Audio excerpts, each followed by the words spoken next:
Тэгэхээр бидэд хамгийн бодиттой юм гэвэл хөвгүүдийг хүмүүжүүлэх. Хөвгүүд рүү нөлөөлөх.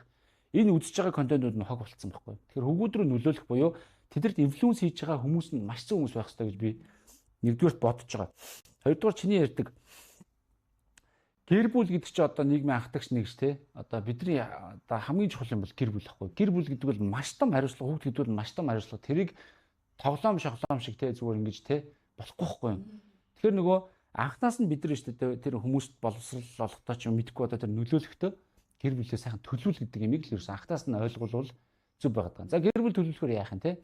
Хүн амьдралсаа бэлдээ те хүүхдийг төлөвлөдөг болно. Яг бол би бинээ сайн таньсан хүмүүс чинь хүүхдтэй боллоо салах магадлал бага болно шүү дээ те. Ингээ хүүхдтэй бол олон асуудал үүсээд ингээ бүүн ингээ зовлон тулж за болиг ингээ салах чадвар сүлээд амархан болчихлоо шүү дээ. Тэгээ тэрийг одоо сүлээд чинь бүр зөвтгдөг боллоо. Бараг сингл амьдрал зөв болох гээд шүү дээ.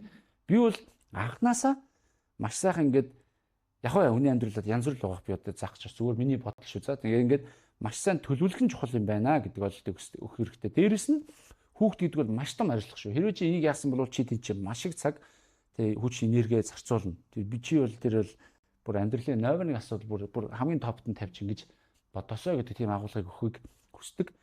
Soul Lab-ийн ерөнхий ивент тэтгэгч дэлхийн хамгийн нэмгэн живх Baby Lab ажиллаж байна.